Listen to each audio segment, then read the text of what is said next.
Welcome back, everyone, to the Deep Dive. Yeah. Ready to get into it? We're taking a deep dive into the global economy today. Yeah, looking at some reports on everything from China's economic situation to Brazil's corruption issues. Indonesia's rise, too. Exactly, a whole bunch to unpack. But by the end of this deep dive, you'll have a much better sense of what's actually going on and what it means for your own life. Yeah, let's kick things off with China. Okay, that's good. Their economic growth has been such a hot topic for so long, Yeah, but lately there's been a lot of talk about a potential slowdown. right. And some of these reports we've got paint a pretty concerning picture. Yeah, definitely a shift happening. Yeah. For decades, China's growth has been fueled by just massive investments, particularly in infrastructure and real estate. Just constantly building more and more. Yeah, think of it as like building a skyscraper on top of a skyscraper, Whoa. always aiming for the next level. But can that kind of growth really be sustained forever? Well, that's the big question. Yeah. What are the reports saying about the potential risks here? What we're seeing now is a classic example of debt-fueled growth kind of hitting its limits. Okay. All those investments I was talking about were largely funded by borrowing, and now both companies and local governments are saddled with enormous debts. Oh, wow. Economists are calling this a balance sheet recession. I've heard that term balance sheet recession, but I don't really fully get it. Yeah. Can you break that down for me? How is it different from a normal recession? So a balance sheet recession happens when everyone from businesses to individuals are more focused on paying down debt rather than spending or investing. Okay. And that leads to a drop in demand, which can cause deflation. Deflation meaning prices actually going down. Exactly. It creates this downward spiral where economic activity just stagnates. So it's not a typical recession where businesses are failing and unemployment is skyrocketing. Right. It's more of a lack of spending and investing that drags the economy down. Exactly. And what's worrying about China's situation is the sheer scale of the debt. Right. Their property market, which has been a major driver of their growth, is showing all the signs of a bubble, with prices soaring way beyond what's sustainable. Yeah, I've even seen photos of those ghost cities in China. Oh, yeah. Entire neighborhoods with empty apartment buildings. Yeah, that's a huge red flag for sure. Is that a symptom of this bubble we're talking about? Yeah, it suggests that a lot of the investment was purely speculation rather than actual demand. Wow. Now, as that debt burden becomes unsustainable, the risk of a sharp correction in the property market is growing. So a crash? Yeah, potentially. So what does this all mean for me and everyone else listening? Should we be worried about our investments or the prices of things we buy? Well, the ripple effects of a Chinese slowdown could be felt globally. China is the world's second largest economy and a major consumer of raw materials.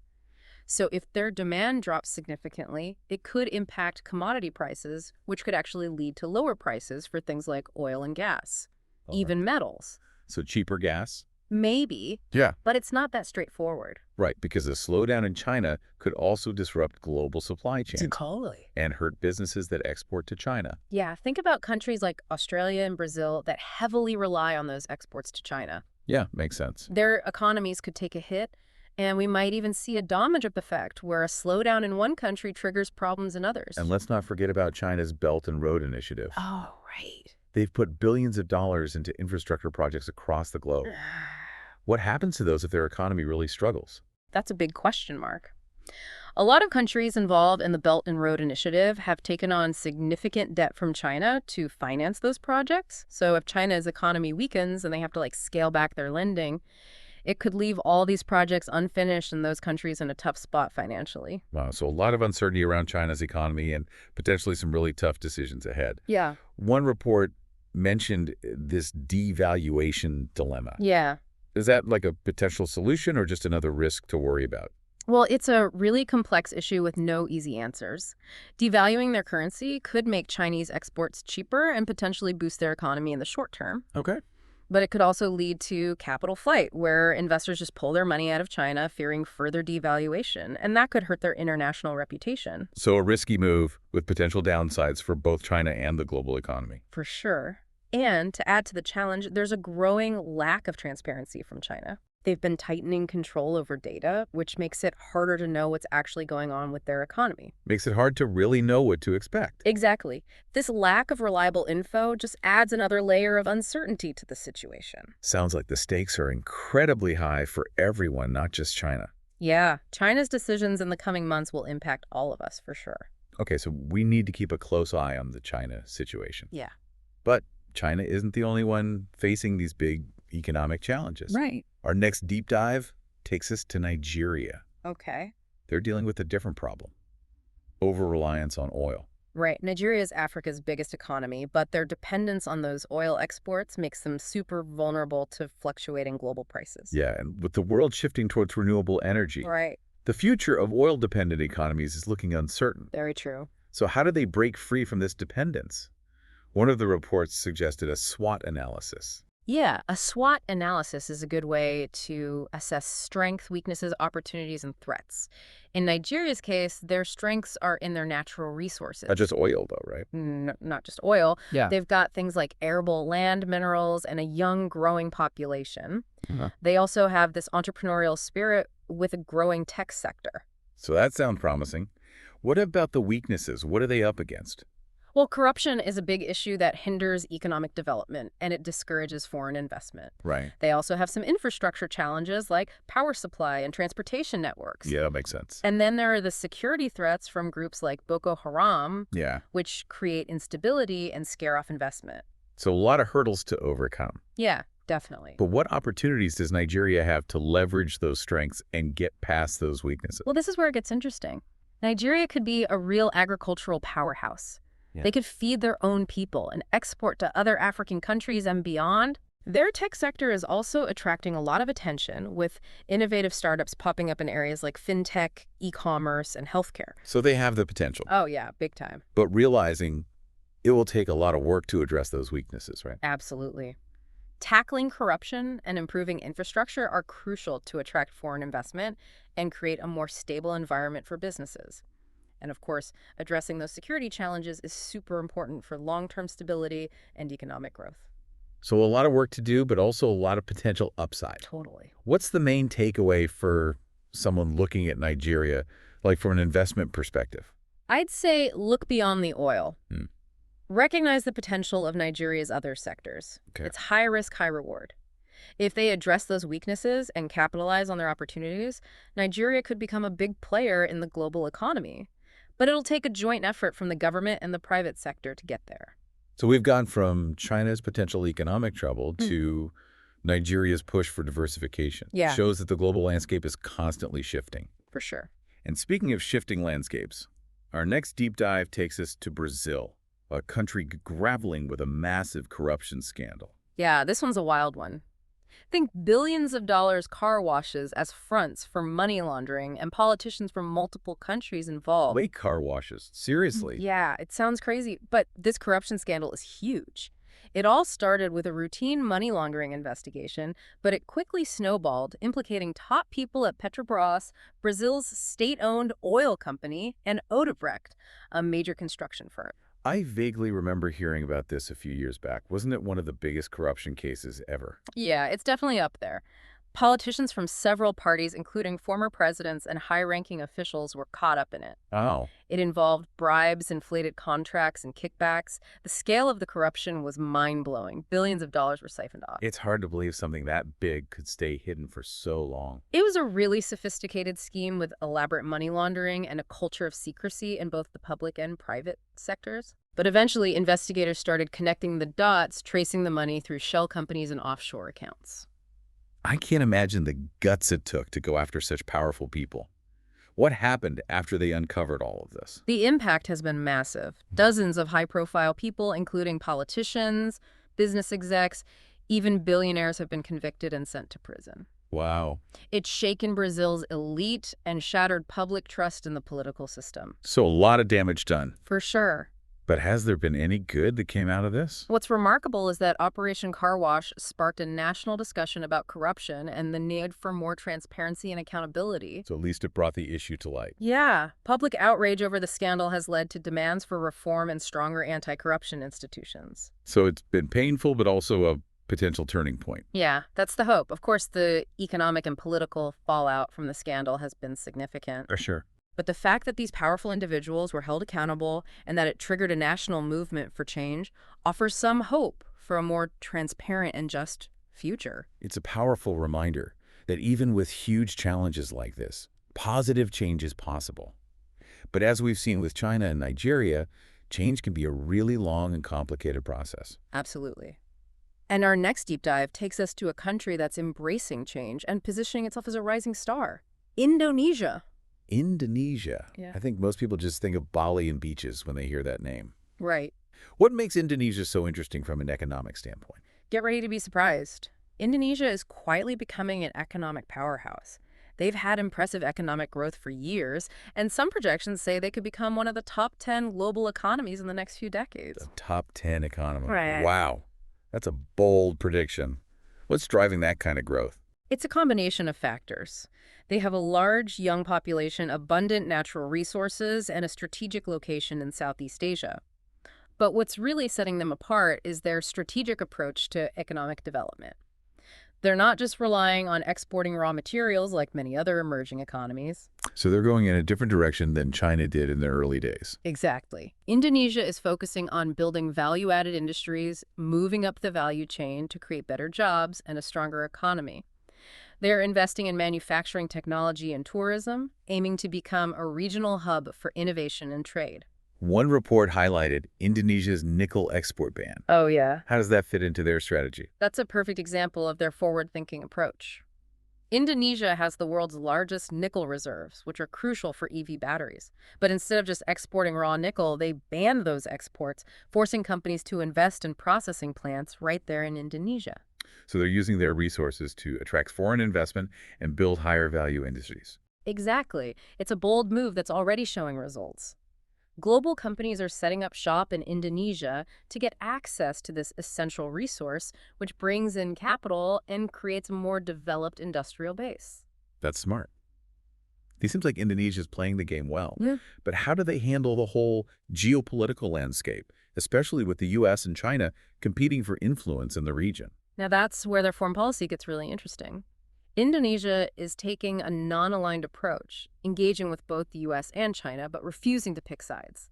They're playing both sides, getting investment and trade deals from both superpowers while staying independent. So they're getting the best of both worlds. You could say that, it's a delicate balancing act, but they're managing it well, leveraging their location and economic potential to their advantage. They're not afraid to stand up for their own interests and chart their own course, which is impressive for a country that was often overlooked in the past. It makes you wonder if Indonesia could be a model for other developing economies, showing that economic growth is possible without relying too much on any one superpower. It's a case study worth watching. They're showing that strategic thinking, willingness to take risks, and a commitment to building a diverse economy can be really successful. Their success could inspire other countries to follow their lead. It's exciting to see a country like Indonesia making these strides on the global stage. Definitely. But their rise also makes you think about the shifting power dynamics in Asia and what it means for the existing geopolitical order. Right. Indonesia's growing economy and military strength could reshape things in Southeast Asia and beyond. For sure. And it's just one example of how the global landscape is constantly changing, with new players emerging and challenging the status quo. Makes you realize we need to stay informed and adaptable, always reevaluating our assumptions and looking for opportunities as things change. But before we go deeper into the geopolitical side of things, there's one more stop on our global tour, a tiny nation that could play a surprisingly big role in the future of energy. Stay tuned for that. We've covered a lot of ground, from China's economic uncertainty to the push for diversification in Nigeria and Brazil's corruption issues to Indonesia's rise. It's clear the global landscape is constantly evolving. Yeah, but it's easy to get lost in those big picture trends. Right. It's important to connect these global shifts to our own lives. Yeah. How do these global economic currents affect us everyday folks? Well, take China, for example. If their economy slows down significantly, it could put downward pressure on prices, making some things cheaper in the short run. So cheaper stuff sounds like a good deal. Not quite. While cheaper prices might seem good at first, it can also lead to job losses as companies struggle with shrinking profits. Okay. It can also discourage investment and spending, creating a downward spiral of economic stagnation. So it's not just about saving a few bucks at the store. Exactly. It's about the health of the whole global economy. And if China's demand for raw materials drops? Right. Countries like Australia and Brazil, who rely heavily on those exports, could be in trouble. And don't forget about global supply chains. Oh, yeah. Remember those shortages during the pandemic? Yeah. A slowdown in China could trigger those kinds of disruptions again. Absolutely. We're all connected, and these global shifts have ripple effects. So what can we do about it? It feels like we're just along for the ride. I get that feeling, but knowledge is power. Staying informed and understanding the trends is the first step. So knowing about these global changes helps us make better decisions in our own lives. Exactly. It could mean diversifying your investments, supporting businesses that share your values, or even just talking about these things with your friends and family. Make sense? There's another big force shaping the world that we haven't talked about: U.S. politics. Right. One of the reports we have looks at how the recent U.S. election could have a major impact internationally. Yeah, for sure. The U.S. election always has global implications, and this time is no different. With Trump back in the White House, Yeah. there are a lot of questions about how his America First policies will affect things like trade alliances and even climate change. Definitely a big shift in the geopolitical landscape. Yeah. His protectionist stance and potential tariffs on goods from countries like China could lead to trade wars and disrupt global supply chains. Right, and those tariffs had a real impact last time. Yeah, Remember how the Australian economy was hit because of their trade relationship with China? exactly. And it's not just about economics either. What else? Well, some reports suggest that Trump's skepticism towards NATO and his history with leaders like Putin could create tension and instability in Europe. And what about climate change? Didn't Trump pull the U.S. out of the Paris Agreement during his first term? Yeah, he did, and that was a big deal for the international community. If he goes that route again, it could seriously hurt global efforts to address climate change. So Trump's return adds another layer of complexity to an already uncertain world. No doubt about it. His actions will be closely watched, and there's likely to be pushback from those who oppose his approach. So we have all these interconnected forces at play: China's slowdown, U.S. political changes, the energy transition, the rise of new players like Indonesia. It's a lot to process. Where do we even start? It's true, things are getting more complex, but I think the key is to embrace that complexity, Okay. to accept that there's no simple fix or one-size-fits-all solution. So instead of looking for easy answers, we need to understand how all these forces are connected. Exactly. We need to be flexible and willing to adapt as things change. That makes sense. Yeah.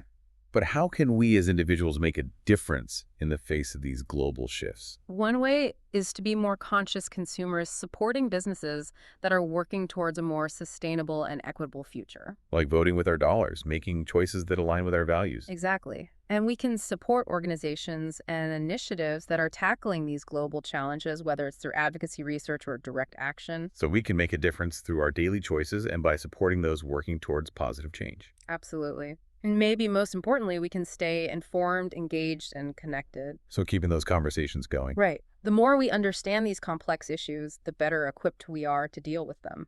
Okay, that makes me feel a little more hopeful. It's not about feeling overwhelmed by the complexity, but knowing we have a role to play. That's the spirit. Remember, we're not alone in this. We're all in this together. That's comforting. It reminds me that even in a world that feels divided, we're still connected. We are. And maybe that shared experience, that recognition of our interconnectedness can give us hope and inspiration as we face the future. Well said. So as we continue our deep dive, let's look at a specific example that shows how these global shifts are playing out in a surprising place. Ready for this? Okay, so we've talked about all these big global trends like China's slowdown the U.S. political scene, Nigeria trying to diversify, Brazil's corruption issues, and Indonesia on the rise. But now I want to zoom in on a place that really shows how all these forces are colliding. Okay, this is interesting. It's a story about energy economic power plays and a tiny nation caught right in the middle, Where are we headed? Timor-Leste. Timor-Leste. Yeah, I'll admit I don't know much about them either. What makes them so important in the grand scheme of things? Well, Timor-Leste is sitting on a potential gold mine, massive reserves of natural gas, specifically the Greater Sunrise gas field. Okay, gas reserve. So how does this tiny nation become a major player? That's where it gets really interesting.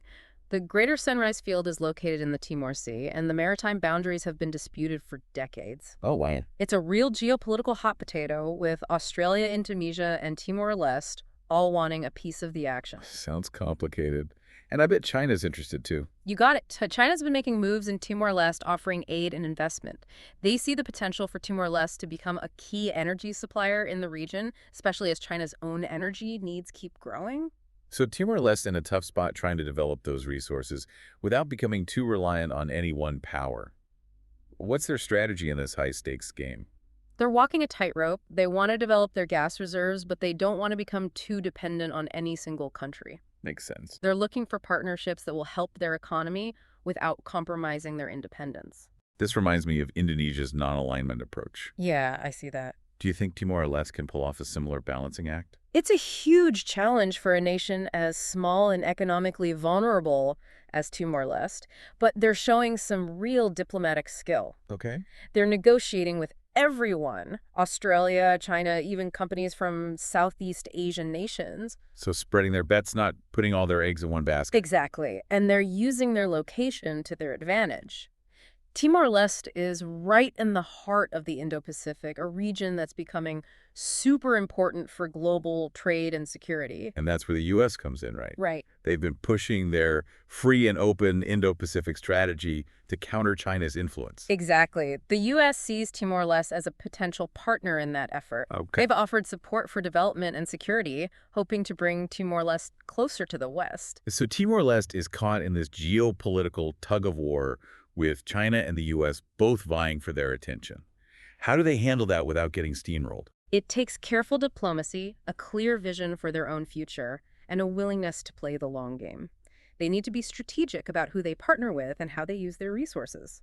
It's amazing to see this tiny nation making such big moves on the world stage. It really is. Their story often gets lost in the headlines about U.S.-China competition or the global energy crisis. Right. But it really highlights all the forces shaping the world today, where economic interests, political alliances, and national ambitions all come together. It shows that even the smallest players can make a difference, especially when they have something everyone wants. Exactly.